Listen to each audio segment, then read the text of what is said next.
good, y'all? It's the 5-4 reality show, man. It's HDG from behind the camera this time. Yes, sir. You know what I'm saying? We here with the man himself, man, that's responsible for all the hot shit you heard in like forever. You know what I'm saying? It's Young Guru, man. How you doing? Not all of it, a nice some of it, but not all of it. Got some partners that mix records too, man. Oh, Take that credit away from them. But yeah, a lot of joints, man. I'm out here South by Southwest, man. It's a good time out here. Nice conference. My first time being here. It's a great conference, and you know, it's new music, and that's what I'm into. It's rock, it's rap, it's everything in between. So South by Southwest definitely got it going on, man. The reception down here is incredible. People in the mind state to listen to new music, like it's kind of fresh to play stuff that people never heard before, and they can see the reaction to it. You come down here and test out some music that you might not be able to just play in a regular club. Like it's a good environment, great environment. I love this conference. I'm definitely coming back next year. Cool, man. Cool. And we want you here, man. We want you here, man. Two quick things, man, and then it's over, man. It's one thing I really wanted to personally ask you, man.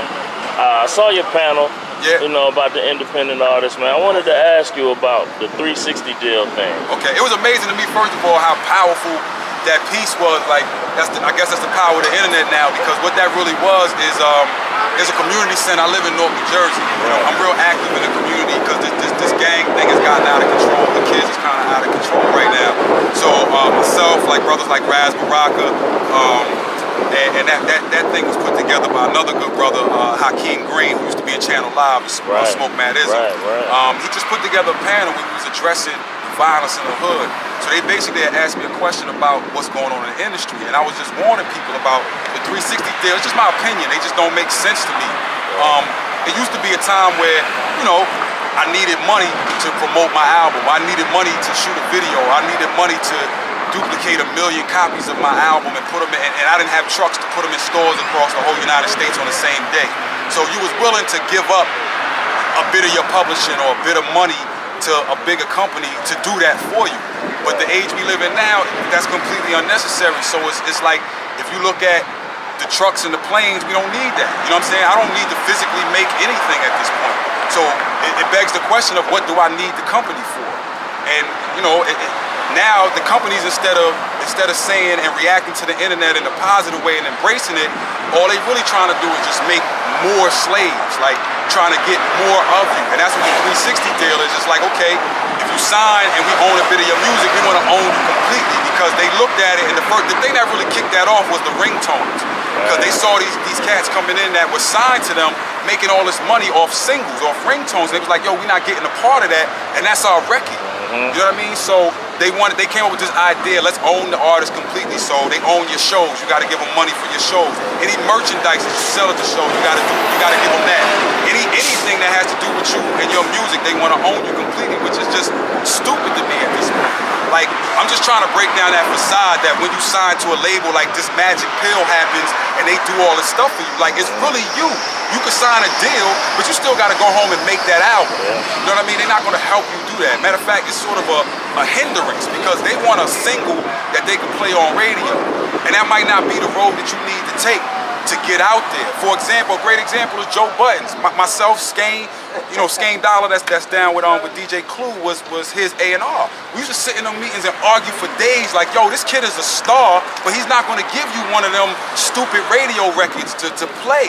And it's evident that once he left the label, he got the rock. And now he is what he is through viral videos, through him doing Joe Buttons TV. Like, that's just one example of an artist that you can see that doesn't fit that mold. And what the record label want to do is do the same mold for Ludacris that they do for DMX, that they do for Jay-Z. Like, it's like cookie cutters. Like, roll out the sheet and just put the little thing and make the same little cookies. And every artist is different. So you got to attack them in different ways. That's really what it was. Just warning the people, like, you know, if you choose to do that, that's on you. You know what I mean? The whole music business, there is no rule book. So everything is what you negotiate. But at this point in time, there's really no point of signing a 360 deal, because what do you get out of the record label? Like, they don't give you anything. And you know, some record label people was upset, but it's like, it is what it is at this point, man. Y'all gotta hustle and do. If I'm gonna sign with you, you gotta really show me that you're gonna do a lot for me.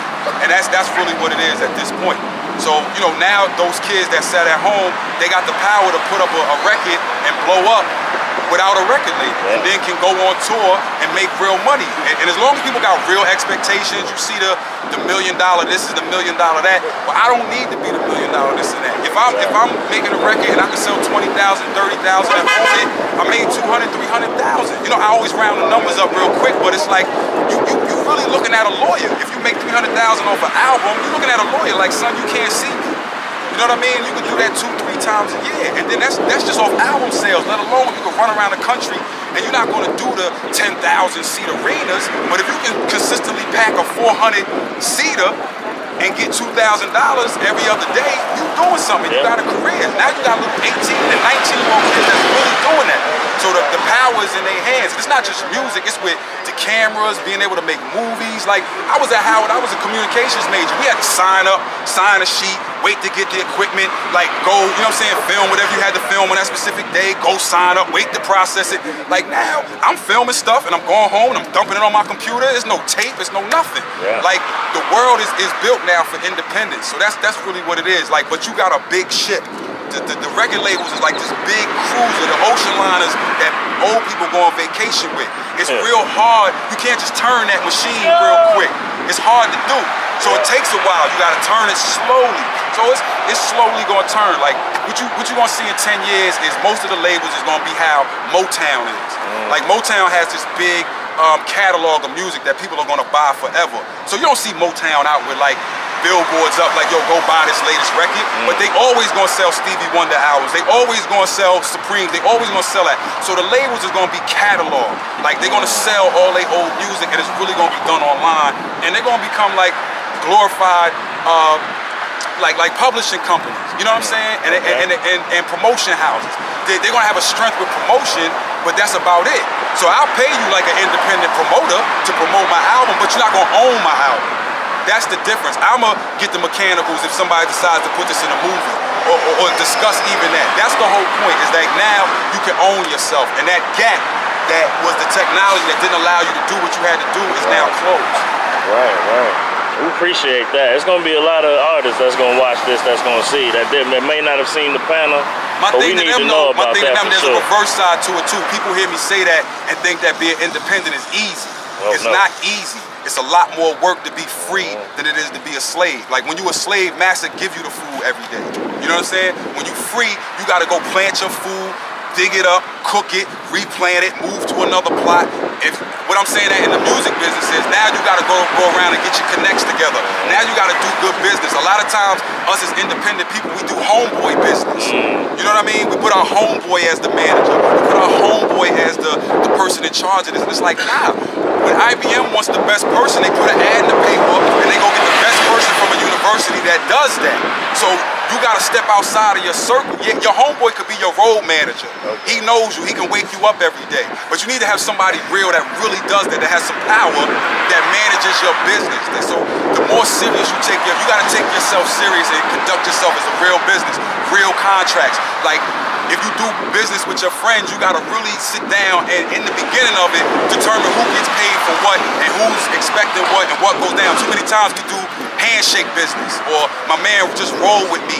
And then he get mad 2 years later when some money come in and it hasn't been determined what his cut is. My point is, you gotta do, it's hard.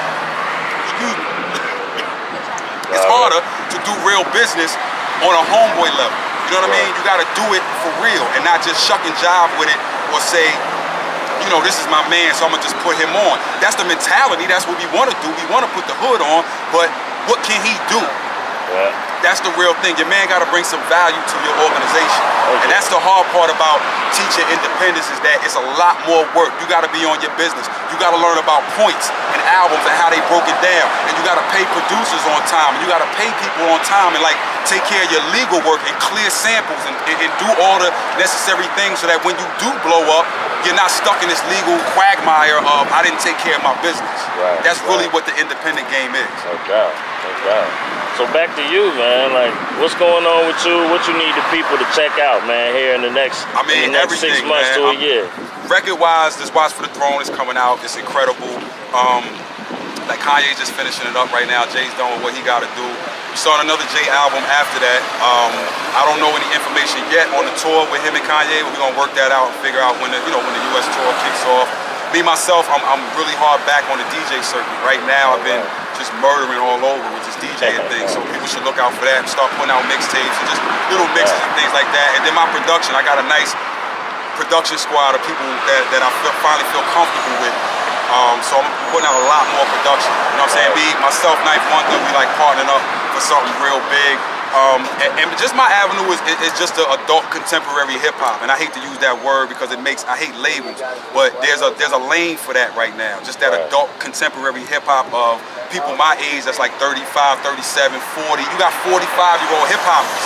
You know what I mean? That's never happened before, but you got people that's 40 and 45 still making records with content for 18-year-olds. You know what I mean? Because they like want to be in the club and they want to be hot. So it's like that's the whole thing with the Blueprint 3 and with Jay with the button ups and all that. It's like just grow up a little bit. You know what I mean? The content of what you're talking about shouldn't be. And I want to stress that it's not negative. It's not looking down on younger people. Like we should embrace the younger crowd. Like the older crowd, sometimes they shit on the younger crowd without understanding them and knowing who they are and knowing that like. You look funny to older niggas when we was walking around with box haircuts. I remember my cousins like, what are y'all doing? My mother like, what are y'all doing with no laces? That was our style. You know what I'm saying? So now, the kids now got their own style. You shouldn't shit on because they not biting you. They not gonna be you. It's not 1989 no more. You know what I'm saying? It's 2011. It's a whole new thing. So you should embrace it. And like, then you get a chance to teach. You get a chance to be like, yo, have you ever checked out this and this and this? They never heard them albums. They wouldn't know they might know the big albums, but they're not gonna know all the little stuff that wasn't really that popping, but was still good music. Like, we need that rapport back and forth. You know what I mean? And older niggas need to embrace being older. Like, stop trying to be 20. You know what I mean? Like, I need rappers to talk to me about having kids and the stress of being married and the stress of like trying to pay a mortgage and real shit that you go with, grown man shit. You know what I mean? All of that is relatable in rap form versus like I'm in the club. Like my nigga, I've been to the party of the year a million times. Like, you know what I'm saying? I go to the club now for research. Like I go post up and I'm watching what everybody likes. And that's really why I go, you know what I mean? But it's like, we need that older hip-hop to represent who we are so that the genre can keep going and growing. Like, I just got off tour. I did a month with U2, right, in Australia. Now, first of all, U2 was packing 75,000 people into one place by themselves. Don't get it twisted. We was there to gain they fans. Wasn't nobody coming to see Guru, Jay-Z, nothing. They was coming to see U2. But if you look in the audience, it's a grandmother, it's a mother, and a daughter. And they all rocking to the same songs. Like rock and roll people are allowed to get old. Whereas we don't allow our people to get old and our people don't have the credible music to get old. So that's what we're trying to do is just like grow it up so that it may sound funny, but like at 60 years old, Jay-Z could do a month in Vegas. You know what I mean? He's not gonna be the hot new person on the scene, but it's like we need to grow the hip hop up so that it can be this respected genre the same way rock is. No doubt. No doubt, man. I appreciate you, man. Yes, sir. It's the 5-4 reality show. We're here with Young Guru, man. He just spit it to you. Y'all listen. We out. Southwest, y'all know what it is. No doubt.